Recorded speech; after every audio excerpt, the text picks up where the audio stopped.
Gua sebelumnya terima kasih banyak buat abang dan waktu buat kita wawancara. Tadi kita sempat sudah datang disuguhi pertunjukan kan. Terus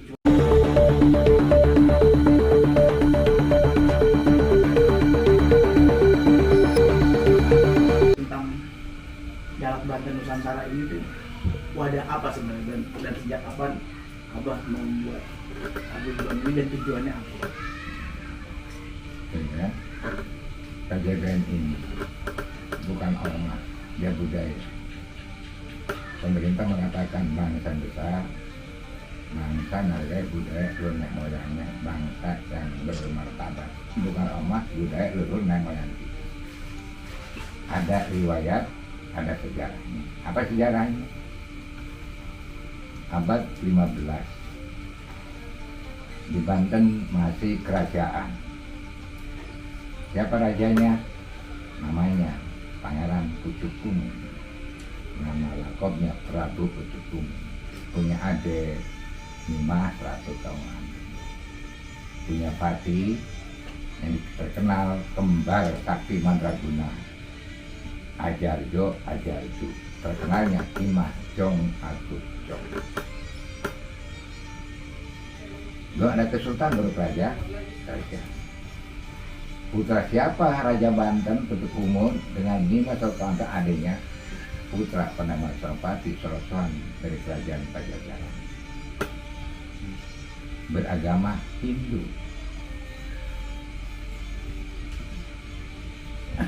Adik Raja Banten nikah dengan siapa? Dengan Sunan Gunung Jati. Siapa namanya?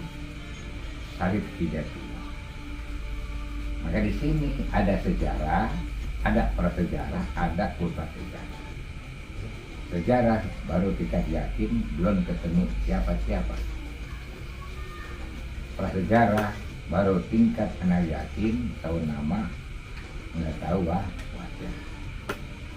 Ultrasejarah tingkat hakul yakin, hakul hakul asam, tahu nama, tahu wajah, bisa ngopi bersama, bisa datang bersama, bisa makan bersama. Berdasarkan apa? Dan Alkitab, sobat karangan sahabat. Kita mereka masa sejarah, kalau sejarah beda pendapat. Di YouTube ramai beda pendapat. Berarti kan lagi menurut mereka siapa? Karena dia mencari royalti. Prasejarah tentu tahu aja. Kalau sejarah itu yang itu ada dalilnya, ada hadisnya, ada nilainya.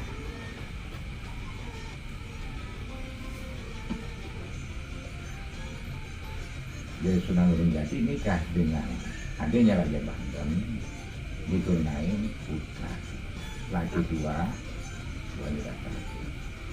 Anak pertama Kotolokan, anak kedua sampai Sudin, anak kedua wanita yang dikatakan pembayu. Jadi Sultan Cirebon, Sunan Gunung Jati, saya tidak perlu bermain ke Banten. Nggak mampir ke abang ipar Raja Banten. Kemana mampirnya? Ke pondok pesantren Sokor Tunggal yang ada di wilayah Kabupaten Serang, termasuk Kodiak Cilegon, namanya Gunung Tangguh. Itu ada pondok pesantren sama pondok pesantren Sokor Tunggal. Ya pembuka agamanya itu Syekh Ali Akbar dengan Syekh Ali Israfil. Itu generasi pertama, generasi wali pertama. Tahunya kita wali ini, wali Songo ini yang sekarang itu generasi wali kelima. Kenapa generasi pertama? Kita urut dari asal usul Sultan Sulki Ahmad Muhammad pada abad ke-14 02 mencari ulama yang punya karomah untuk dikirim ke tanah Jawa. Tujuan jadi mubalik. Berapa orang? 9 orang.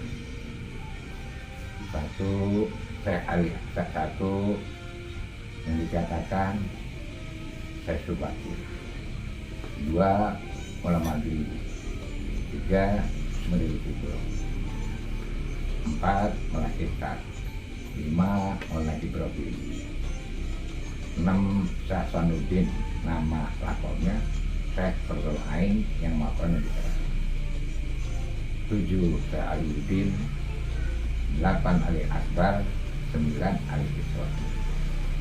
Itu berarti luhur nenek moyang kita berangkat dari sana. Syariatnya meninggalkan anak istri sampai ke tanah Jawa. Itu nenek moyang. Beda wajah, beda bahasa, beda uang. Pada 1402 masuk hutan, keluar hutan, masuk gunung, turun gunung. Sampai ke situnya luhur nenek moyang kita. Meninggal pun secara syariat di tanah Jawa. Gimana cara anak itu? Sampai ke situ nenek moyang kita. Makanya yang agak mawah budaya luhur nenek moyang kita. Kalau kata bahasa Milah dapat 70 kebaikan. Dapat 30 derajat. Perjanjian Sabda Palo naik Genggong dengan Syekh Subakir 5 tahun akan lagi janji. Silakan sebarkan di tanah Jawa ajaran-ajaran yang saya Subakir. Hanya 2 permintaan kata Sabda Palo naik Genggong, 2 permintaan. 1, jangan hilangkan budaya tanah Jawa. 2, pakai budi pekerti. Lanjut kita sudah bermain pada sekolah tunggal.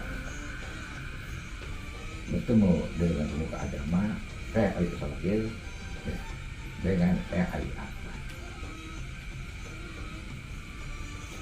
Sepulangnya dari Pondok Sekolah Tunggal, sekarang dikatakan tahu kali Gunung Santri yang wilayah Kabupaten Cilegon, Kabupaten Serang, masuk ke Jawa. Di Karanghantu sampai sekarang dari zaman kerajaan sampai sekarang ya zaman milenial masih namanya Pelabuhan Karanghantu. Pelabuhannya perdagangan waktu zaman kerajaan. Lihat di situ. Yang pendatang adalah memeluk pribuminya masih ajaran Sunda Wiwitan alias Samawi. Berangkatlah pulang kemana? Ke Cirebon, ke Kesultanannya. Memerintahkan 2 putranya Sabah Tingking dan Keturunan untuk mengislamkan tuanya Raja Ban. Sebelum semua kamu ke Raja Banten, mampir dulu minta petunjuk, minta arahan ke Gunung Santri, ke Pondok Sekolah Tunggal, ke Ali Akbar dan Ali Israel. Sudah minta petunjuk, baru berangkat ke kerajaan. Sampai kerajaan sangat bangga, bahagia, senang. Raja Banten kedatangan ponak, diperkenalkanlah oleh orang-orang kerajaan, oleh abdi dalam kerajaan, dan oleh pati yang sangat tangguh kembar. Setelah diperkenalkan, baru bicara sahabat itu. Wah, saya ini ponakan gua. Ada 2 sudah ikhlas. 2 harus masuk Islam. Jawab 2-nya, boleh saja ponakan itu 2 masuk Islam. Asal ngadu kesaksian, ngadu kepercayaan. Disambutlah oleh kedua, 2 dan ponak. Hari tanggal ditetapkan. Pulanglah ponakan Raja Banten karena istirahatnya jadi di Gunung Santri. Di tengah perjalanan dicegatlah oleh Patih Raja Banten yang sakti menang. Hai ponakan Raja Banten, hai putra sulung Cirebon. Sebelum ponakan Raja Banten, ngadu kesaksian dengan raja, aku ingat kan kejayaan ponakan Raja Banten, putra Sultan. Wah, itu kan kalah pasti betul ya. Ajarjo kalah yang Ajarjo. Nah, sudah kan masuk Islam yang pertama Musan di dataran Provinsi Banten, Kerajaan Banten, Pati Kerajaan Banten. Ajarju maksudnya diganti nama Islamnya Kimah Jom. Di Banten banyak traktor emas. Ajarju diganti nama Islamnya Agus Jom. Di Banten banyak Tubagus, emas, Tubagus di Banten banyak. Itu lewat waktu Sangka Pati Kerajaan Banten.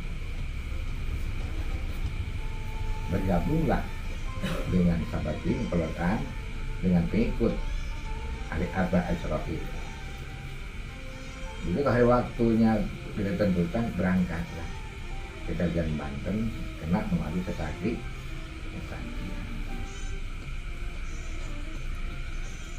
Dari kerajaan penonton pengikut sampai ke penonton sekarang adu kesakti yang Raja Banten dia mengambil sakti ya besi polosani dan meteor jadi ayam jago.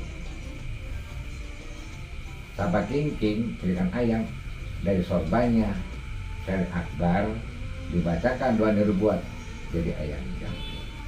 Dikasih nama Jalak Yamatul Akhlak, ujung tombak umat Islam. Jalak jalankan aturan lakon anak-anak ayat kajakan ulama tarun dulu kita yang ada di Nusantara, angkat marwahnya. Jangan kita ada kepentingan berdatang, ada kepentingan berdatang. Walhasil kalah ciptaan Raja Banten. Pecahnya sampai ke gendar bumi di Solok Pelabuhan Ratu. Maka di Solok ada makom namanya Kibri Pusi Aji. Itu pecahan ciptaan Anjago Raja Banten dan lain-lain. Sering orang bayangnya di jalan berangkat saya kalah ingin masuk Islam. Cuma permohonannya bisa di depan makom Nabi Muhammad SAW di Madinah Munawwarah. Berangkat 7 orang dari kerajaan, 7 orang tim sahabat ini atau lokal Madinah Munawwarah. Sampai di Madinah, penunggu makom kanjeng Rasul. Siapa nama? Syekh Usman Al-Falati, keturunan Sayyidina Abu Bakar, sahabat Roh. Bisa merandai soal Falati dikasih nama Ahmad Batuti. 2 tahun kemudian dia ngarang kitab ya dulu dikasih nama lagi saya Ahmad Batuti. Jadi di Madinah banyak saudara-saudara kita, banyak Baduy Madinah. Baduy Madinah dengan Baduy Mekah beda. Baduy Mekah golongan orang-orang Muslim tertulis Al-Quran, besok atau bahas nanti. Jadi banyak saudara kita di sana sudah generasi ke-18, sudah 60% orang Banten Islam. Ayah-andanya sahabat ini datang dari Cirebon ke Banten, bikin ke Sultanan Banten dengan siapa? Dengan Cud Banjit. Cud Banjit siapa? Adalah ponakan istri Sajidatullah Antonio. Dikasih nama Pangeran Ira Kumakusuma. Bikin menara Banten, bikin Kesultanan Banten. Jadilah Kesultanan Banten dikasih nama Kesultanan Surosoah. mereka Suroso. So siapa? Satu mertuanya Sarip tidak bilang. Kenapa orang Hindu dikasih bawa nama Surosoan? Berarti hablum minana, hubungan antara manusia, bukan lihat ajaran. Kerjasama yang baik, jangan saling bully, jangan saling dolim. Itu satu udah kurnia ilahi. Jadilah Kesultanan Banten tahun 1618 pada hari Minggu Legi di bulan. Siapa sultan pertamanya? Maulana Sabatinjing, dengan nama Maulana Hasanuddin. Dia ruhnya Bulan Moyang adalah ruhnya Ibu Pertiwi dan NKRI. Kita jaga sama-sama Ibu Pertiwi NKRI kita. Berarti apa? Balda, Taibah, Korban Gofur di Al-Quran. Balda, kampung, desa, kota, kabupaten, provinsi NKS, Taibah, kita jaga sungguh-sungguh tanah air. Kalau kita jaga sungguh-sungguh, ya Allah akan berikan keberkahan walaupun